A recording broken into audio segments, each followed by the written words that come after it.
जवैनिया कटाव हो रहा है, वहाँ पर आप लोग गए हुए थे और देख कर के स्थिति आ रहे हैं, क्या है स्थिति और वहाँ के लिए क्या सरकार करने वाली है, क्योंकि आप ही लोग की सरकार है। देखिए, अत्यंत ही हृदय विदारक दृश्य है। यथार्थ से मुकरा नहीं जा सकता।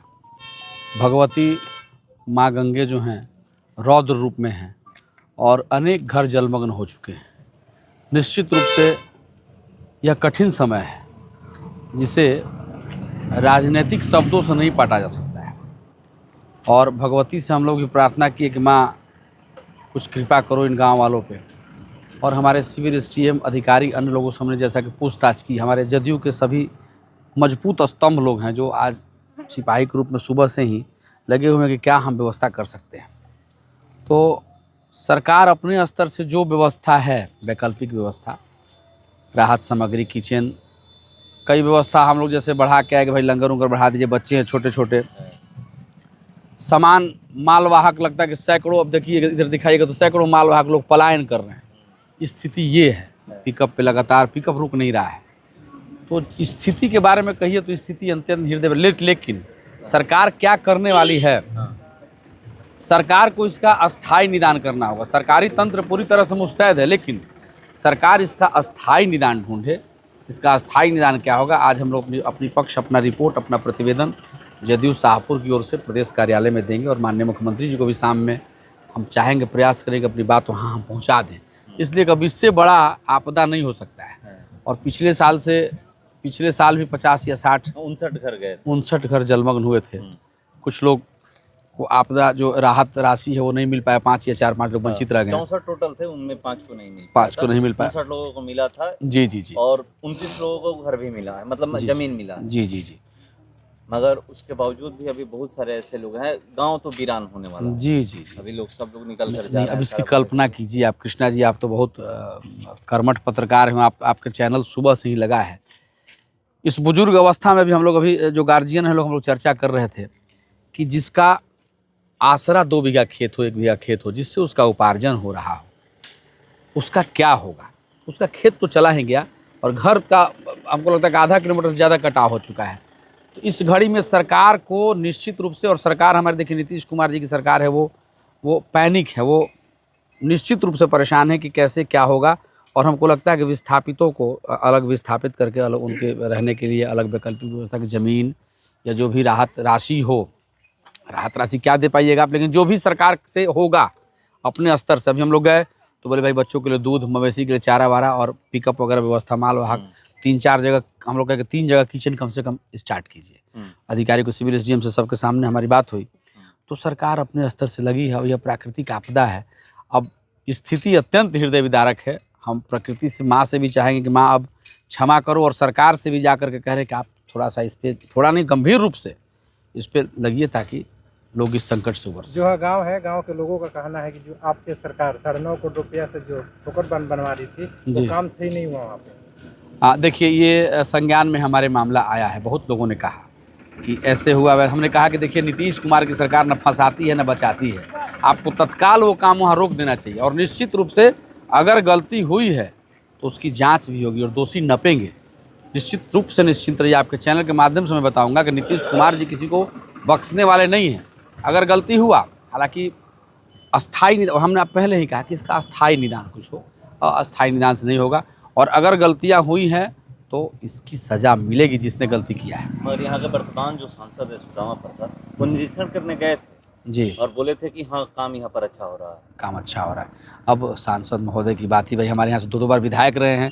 देखिए ना, 10 साल से जो हमारे वर्तमान विधायक हैं, अभी 10 साल से जो वो रोड बना करके हमारी सरकार गई, उसमें उसका मेंटेनेंस वो नहीं करा पाए। तो उनकी बात का क्या है, वो भाई बड़े नेता हैं, संसद से आए, अपना घूमे, लेकिन धरातल पे अभी राजनीति का वक्त नहीं है, सांसद विधायक का अभी वक्त है कि अगर हमसे हो सके तो एक खटिया उठा करके लोड कर दें, एक सामान उठा के लोड करके रख दे कि हाँ भाई कुछ मदद हो सके, तो मदद में हम लोग को आगे आना चाहिए। और अभी शामों शाम में सरकार तक ये बात, माननीय मुख्यमंत्री जी तक ये बात, अपने पार्टी के आला कमान तक ये बात पहुंचाऊंगा। और कई लोगों से, हमने गांव वालों के सामने, जिलाधिकारी महोदय से, सिविल एसडीएम से बात हुई, सरकारी तंत्र यहाँ व्यवस्था करे। देखिए, एक स्कूल था जिसमें किचन चल रहा था, स्कूल भी अब लग रहा है कि रातों रात में ज़मींदोज हो जाएगा। तो उसमें हम सभी और आप सब का तो और भूमिका भाई ये है, हमने कहा कि रात में लाइट वाइट की व्यवस्था कर दीजिए ताकि सांप बिच्छू डस न ले किसी को, तो उसकी व्यवस्था हम लोग लगे हुए हैं। और प्रयास है आपके चैनल को हम फिर आभार व्यक्त करें कि आपका हम चैनल देख रहे हैं, आप लगातार लगे हुए हैं और ऐसे ही पैनी नज़र बनाए रखिए। हम सरकार के लोग सरकारी तंत्र लगे हुए हैं। पूर्व में जिन लोगों को पर्चा मिला है उन लोगों का भी आरोप है कि जहाँ पे हम लोग को पर्चा मिला है वहाँ पर पानी मिलता है, वहाँ पे हम लोग कैसे विस्थापित होंगे, कैसे घर बनाएंगे पानी में। तो सरकार के पास जो निकटस्थ भूमि है वहाँ भी पानी लगता है। हाँ, जहाँ पे पर्चा मिला बांध के इस पर मिला हुआ है, तो लोग कह रहे हैं कि यहाँ भी पानी आ जाता है। बाजार पे थे, मैं बैठे थे वहाँ पे दामोदरपुर में हम लोग बैठे थे, तो कुछ लोगों ने तो बताया कि नहीं ठीक है, कोई शिकायत नहीं है, बस जब ये संख्या पर्चा की बढ़ जाए, जो भी लोग आज विस्थापित हुए जिनका घर जलमग्न हुआ तो उनके लिए, लेकिन वैसा मामला कोई संज्ञान में नहीं जिन लोगों को पर्चा मिला उन्हीं लोग का ये आरोप है। तो पर्चा हम लोग को पानी जमीन मिला हुआ है वहाँ पर पानी लगता है, हम लोग वहाँ पे कैसे वहाँ पे हम लोग पर्चाधारी लोग सभी हम लोग मिले हैं। लेकिन अगर यह आपने मामला संज्ञान में लाया है, इसकी भी हम लोग बात करेंगे। भाई फिर आप पानी वाले जगह बता दीजिएगा तो क्या फ़ायदा होगा, तो इस पर भी हम लोग लगते हैं। क्योंकि जिलाधिकारी कुछ दिन पहले पहुँचे हुए थे, उनसे भी मैं पूछा था, तो जिला पदाधिकारी भी बोले कि हम जांच करवाएंगे। अच्छा जी, तो उनके मामला में संज्ञान में है। संज्ञान में तो हम भी आपसे यही कहेंगे कि अगर ऐसा मामला है तो ऐसा नहीं होना चाहिए। फिर पानी वाले जमीन व्यवस्था करा के क्या होगा, तो उसमें जब ठोकर का एक सवाल किया गया आपसे तो आप बोले कि उसी समय रोक देना चाहिए था। जी, तो आप तो कह रहे हैं कि यहाँ पर जिनको लगा कि रोक देना चाहिए था, मगर जब कैसे सांसद महोदय आकर कह दिए कि काम अच्छा हो रहा है, आज जब सब कुछ बर्बाद हो गया तो लोग कह रहे हैं कि काम अच्छा नहीं हुआ। जी, यही न करें कि ये जांच का विषय, इसको जांच हम लोग कराते हैं। अगर जो दोषी होंगे ये तो निश्चित रूप से, अगर गड़बड़ हुआ तो भाई गड़बड़ी का बर्दाश्त नहीं करेगी सरकार, गड़बड़ी बर्दाश्त नहीं करेगी। काम अच्छा हुआ, अब सांसद महोदय को पता नहीं दिखा हुआ काम कैसा है क्या है। जब ठोकर बांध का काम हो रहा था तो सांसद महोदय यहाँ पे पहुँचे थे। हाँ, बता ही क्रेडिट ले रहे हाँ, उन्होंने बताया पार्लियामेंट में हमने आवाज उठाया था, तो मेरे अनुशंसा से वहाँ पे काम हो रहा है। आज क्रेडिट हमने तो एक उदाहरण दिया ना आपको, हमने तो एक एग्जाम दिया ना कि पीरो से वो 10 बार विधायक है, तरारी से, हमारे क्षेत्र से, जहाँ की मेरी पत्नी मेयर है, 10 साल रहे वो।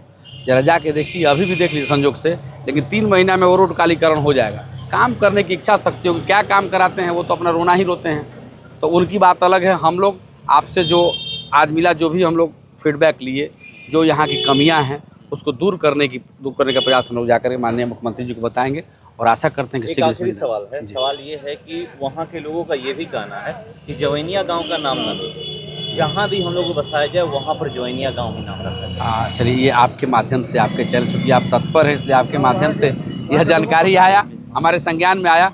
हम लोग बिल्कुल ही सरकार सुतंत्र का नाम का प्रकरण है, सामान्य प्रशासन में जाता है, नाम की प्रक्रिया होती है, मौजा कुछ और रहता है और उसका सामान्य प्रशासन में जाता है और वहाँ से नामकरण किया जाता है। तो गांव वाले लोग आग्रह करेंगे कि जवैनिया गांव का नाम पे ही नामकरण किया जाए, तो उसको भी हम लोग कराने का काम करेंगे।